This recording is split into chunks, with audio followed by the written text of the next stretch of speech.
ये वैक्सीन इतने खतरनाक होते हैं कि आज आपको लगा दिए जाएं, 10 साल के बाद आपके शरीर का क्या हाल होगा कोई बताने को तैयार नहीं। टेस्ट करने के लिए किट्स मंगाई जाएं अमेरिका से, मशीनें मंगाई जाएं अमेरिका से। तो अब अमेरिका इस समय क्या कोशिश कर रहा है कि हम तो डूबेंगे सनम, तुमको भी ले लेंगे। मीडिया में 10, 20, 50 कोटि रुपए खर्च करके कंपनी हजारों कोटि का बिजनेस करने का सपना देख रही है। बेफिक्र रहिए, बिंदास रहिए। ये वायरस एक तो है नहीं, और है तो आपके शरीर में प्रवेश करेगा नहीं, और कर गया तो मर जाएगा।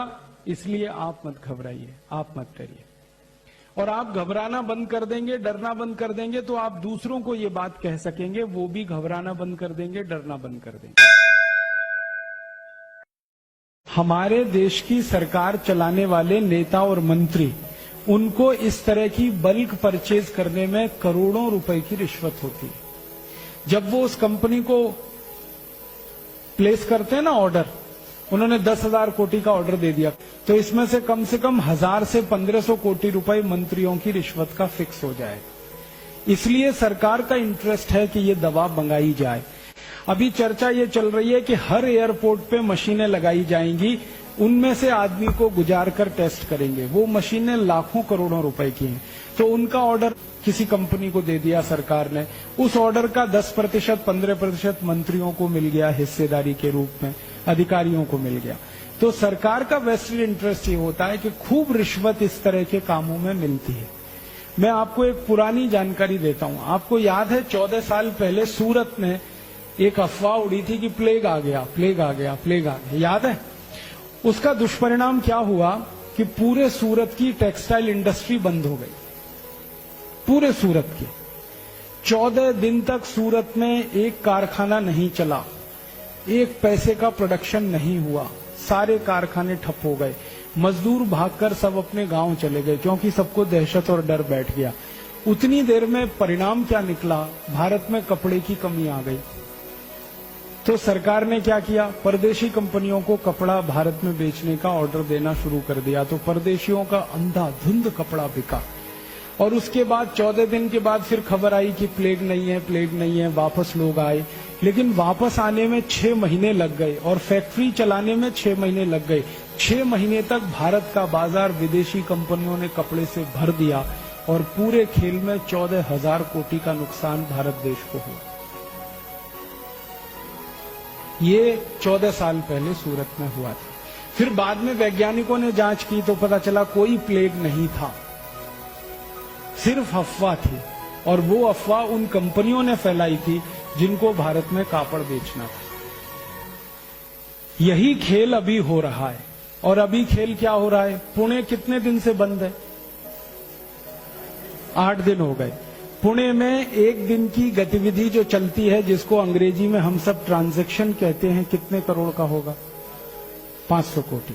अब 500 कोटि का ट्रांजैक्शन एक दिन का, तो 8 दिन का 4,000 कोटि रुपए नुकसान हो गया पुणे का, सिर्फ एक झूठी अफवाह के आधार पर। अब ये 4,000 कोटि का नुकसान तो हो ही गया, वो एक बात है।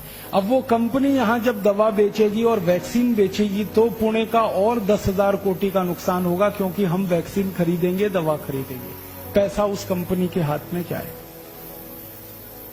और अगर ये खेल लंबा चल गया तो जानते हैं क्या होगा? यहां जो सॉफ्टवेयर की कंपनियां हैं, आईटी कंपनियां, वो कहेंगी यहां से बेस अपना शिफ्ट करो, यहां धंधा अब ठीक नहीं है करना। क्योंकि जब उनके कर्मचारियों के सिर पे तलवार लटकती होगी तो वो कैसे करेंगे? वो यहां से अगर शिफ्ट कर गए, बेंगलोर चले गए या कहीं और चले गए, तो पुणे का ये जो आधार बना ये खत्म हो जाएगा। हजारों लोगों की नौकरियां खत्म हो जाएंगी। इतना बड़ा खेल है ये। 1816-18 में 2 साल भयंकर फ्लू हुआ था, एवियन फ्लू। उस समय अमेरिका की कुछ कंपनियों ने वैक्सीन बेचे थे। एवियन फ्लू के जो वैक्सीन लगाए गए ना लोगों को, वो सब लोग मरे। और कितने लोग मरे मालूम है? 4.5 करोड़ सारी दुनिया में। माने 4.5 करोड़ लोगों को अमेरिकन कंपनियों ने जो वैक्सीन लगाई वो सब मर गए, और जिन्होंने वैक्सीन नहीं लगाया था वो सब जिंदा रहे। ये वैक्सीन इतने खतरनाक होते हैं कि आज आपको लगा दिए जाएं, 10 साल के बाद आपके शरीर का क्या हाल होगा कोई बताने को तैयार नहीं। और ये खेल सिर्फ बीमारी का नहीं है, ये खेल एक युद्ध का हिस्सा है। और ये युद्ध जो है ना, आर्थिक युद्ध है। कुछ युद्ध होते हैं वो सैनिक युद्ध होते हैं। सैनिक युद्ध में हमारी सेना दुश्मन की सेना से सीधे लड़ती है बॉर्डर पे, लेकिन कुछ युद्ध होते हैं जो आर्थिक युद्ध होते हैं, जो आपके बाजार में लड़े जाते हैं, जिसमें कोई विदेशी कंपनी आके एक झटके में आपका 4,000 कोटि का नुकसान कर देती है और वही कंपनी और 10-20 हजार कोटि वहां से लूट के ले जाती है। ये आर्थिक युद्ध है। अब इस आर्थिक युद्ध में सैनिक आप हैं। सैनिक युद्ध के सैनिक बॉर्डर पे हैं। आर्मी के, एयरफोर्स के, नेवल फोर्स के सैनिक हैं। वो बॉर्डर पे देश की एक एक इंच जमीन की रक्षा करने के लिए लड़ रहे हैं। तो आप देश के आर्थिक युद्ध के सैनिक बने, जो देश का एक एक रुपया, एक एक पाई, एक एक धन की संपत्ति को बचाने की लड़ाई लड़े। इसलिए सैनिकों का दिमाग साफ होना चाहिए, क्लियर होना चाहिए अपने उद्देश्य के प्रति और अपनी संपूर्ण समर्पण के प्रति। आपका उद्देश्य अगर आपको साफ दिख रहा है तो युद्ध में आप लड़ेंगे और जीतेंगे, और अगर आपका उद्देश्य ही आपको साफ नहीं दिख रहा है तो लड़ेंगे तो सही लेकिन हारेंगे।